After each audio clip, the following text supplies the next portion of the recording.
बच्चों, आज हमारा जो टॉपिक है वो हम आपको पढ़ाने जा रहे हैं। मैंने क्वेश्चन बोर्ड पे लिख दिया है। क्वेश्चन है what is propensity to saving. बिल्कुल सिंपल लैंग्वेज में मैं आपको सिखाऊंगा। आप इतने कॉपी और पेन लेकर बैठ जाइए। अब हम आपको सिखाने जा रहे हैं प्रोपेंसिटी टू सेविंग। इस बात को सीखने के लिए सबसे पहले आपको सेविंग का मतलब पता होना चाहिए।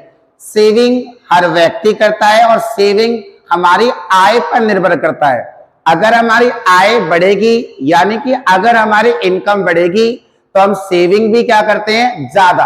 और अगर हमारी इनकम कम हो जाएगी तो हम सेविंग भी क्या कर देंगे, कम।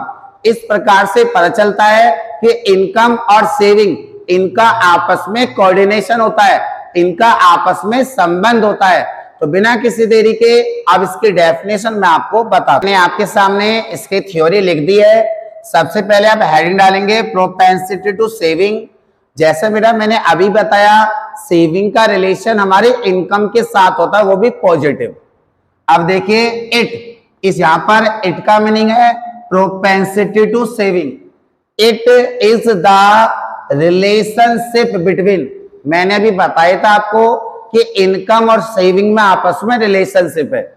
It is the relationship between saving and income. मतलब बेटा सेविंग एंड इनकम का जो रिलेशन होता है उसे ही हम कहते हैं प्रोपेंसिटी टू सेविंग। बिल्कुल आसान तरीका हम रखेंगे आपको सिखाने का। और बेटा अब बिना किसी देरी के हम आपको ये भी सिखाएंगे कि प्रोपेंसिटी टू सेविंग जो है उसे कितने भागों में बांटा गया है। अब मैं बताने जा रहा हूं इसके कितने पार्ट है। जैसा कि आप देख रहे हैं, मैं यहाँ पर एक चार्ट बना रहा हूं। सबसे पहले मैं आपको चार्ट से इसके नाम, इसकी शॉर्ट फॉर्म बताऊंगा। सबसे पहले बेटा आता है average propensity, average propensity to saving. और इसकी शॉर्ट फॉर्म कैसे बनती है बच्चों, स्कूल में केवल शॉर्ट फॉर्म ही बताई जाती है। मैं आपको पूरी फॉर्म, पूरी स्पेलिंग लिख के बता रहा हूं।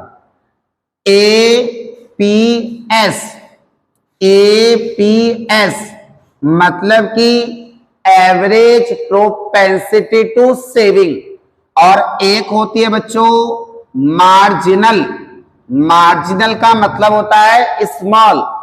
मार्जिनल प्रोपेंसिटी टू सेविंग, इसलिए इसकी शॉर्ट फॉर्म बनती है MPS।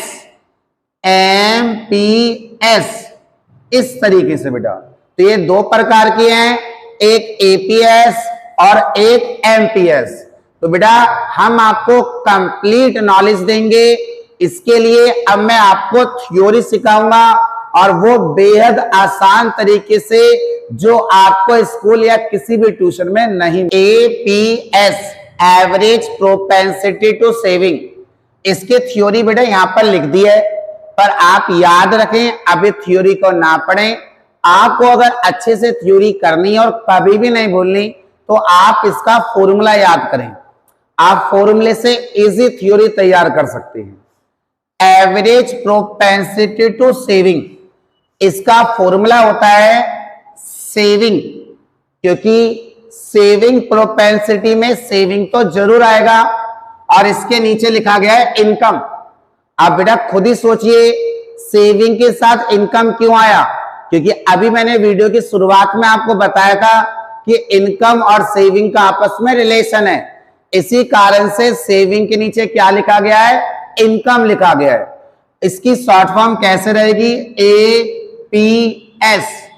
APS सेविंग को हम कहते हैं S और बेटा इनकम को डिनोट करते हैं Y से, क्योंकि बेटा इकोनॉमी के अंदर ही एक होता है इन्वेस्टमेंट, और इन्वेस्टमेंट को इकोनॉमिक्स में I से डिनोट किया जाता है, परंतु इनकम को हम Y से डिनोट करते हैं। अगर आप इस फॉर्मूले को सीख लेते हैं तो थ्योरी तो आपके लिए बहुत ही आसान है। एवरेज प्रोपेंसिटी टू सेविंग, अब सेविंग प्रोपेंसिटी में सेविंग तो ऊपर ही रहेगा और इनकम क्यों रहेगा नीचे, क्योंकि सेविंग का रिलेशन इनकम के साथ है, यही कारण है। अब इसकी थ्योरी इस फॉर्मूले से बनेगी, average propensity to saving, APC, यानी बेटा ये शॉर्ट फॉर्म, सॉरी इसको हम एपीएस लिखेंगे। APS is the ratio of saving and income. APS is the ratio of saving and income. Ratio of, अगर आप ध्यान से देखें तो ये फॉर्मूले से बने थ्योरी है। सेविंग ऊपर है, इनकम नीचे है, तो हमने इसको बोला सेविंग और इनकम का जो रेशियो है उसे ही हम एवरेज प्रोपेंसिटी टू सेविंग कहते हैं। सेविंग अपॉन में इनकम, फॉर्मूला भी यही है और थ्योरी भी इसी से बनी है। APS is the ratio, ratio किसे कहते हैं, जो ऊपर नीचे लिखा होता है, ऑफ सेविंग आप देख सकते हैं एंड इनकम आप उसके नीचे देख सकते हैं। इस तरीके से आप इस थ्योरी को आसान बना सकते हैं। अब हम इसके दूसरे पार्ट पर आते हैं, मार्जिनल प्रोपेंसिटी टू सेविंग, और मैं आपको इसके थ्योरी पहले एवरेज प्रोपेंसिटी टू सेविंग की तरह फॉर्मूले से सिखाऊंगा। थ्योरी को मैं रटना नहीं है, रटी हुई चीजें पेपर तक जाते जाते भूल जाते हैं और यहां पर ले जाएंगे चीजें माइंड में, वह हमें नंबर दिलाती हैं। हम इसके फॉर्मूले को याद करेंगे, मार्जिनल प्रोपेंसिटी ऑफ सेविंग, या आप इसे टू सेविंग कह लीजिए। इसका फॉर्मूला होता है change in saving, change in income. अगर आपने ध्यान से देखा हो तो ये एपीएस की तरह फॉर्मूला है, पर मार्जिनल प्रोपेंसिटी टू सेविंग का फॉर्मूले में सेविंग के साथ चेंज आ गया और नीचे भी इनकम के साथ चेंज आ गया, तो यानी कि फॉर्मूला हो गया change in saving, change in income. अब इसकी शॉर्ट फॉर्म एमपीएस, जैसा कि आप देख सकते हैं बच्चों, चेंज को इकोनॉमिक्स में डेल्टा से दर्शाते हैं। जैसा कि आप यहां देख रहे हैं, इसको हम डेल्टा पढ़ते हैं। चेंज इन इनकम, तो चेंज को पहले लिखते हैं डेल्टा और इनकम को किससे डिनोट करते हैं बेटा, वाई से। अब इसके थ्योरी सी फॉर्मूले से बनी है, जरा देखते हैं।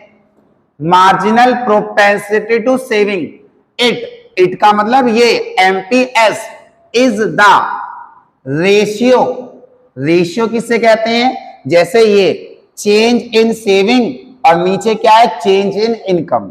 देखिए आप, ratio of change in saving जो आपको ऊपर नजर आ रहा है एंड चेंज इन इनकम जो आपको नीचे नजर आ रहा है। थ्योरी भी इसी बात को कह रही है जो फॉर्मूले में था, कि फॉर्मूले में था चेंज इन सेविंग अपॉन में चेंज इन इनकम, और इसी का रेशियो ये कहा जा रहा है। It is the ratio of, ऊपर नीचे ratio of change in saving and change in income. Formula याद करो, आपको न्यूमेरिकल में भी हेल्प मिलेगी करने में और थ्योरी भी याद हो जाएगी। बच्चों अभी तक मेरी तबीयत थोड़ी खराब चल रही है, गला भी खराब है, पर मैं फिर भी वीडियोस बना रहा हूं आपके लिए। बच्चों आप हमारी इस वीडियो को लाइक करें, शेयर करें और कमेंट जरूर करें। एक काम जरूर कर दें, सबसे पहले अपने ट्यूशन, स्कूल, ग्रुप हर जगह वीडियो को शेयर कर दें। और आपके इतने प्यार के लिए बहुत बहुत धन्यवाद।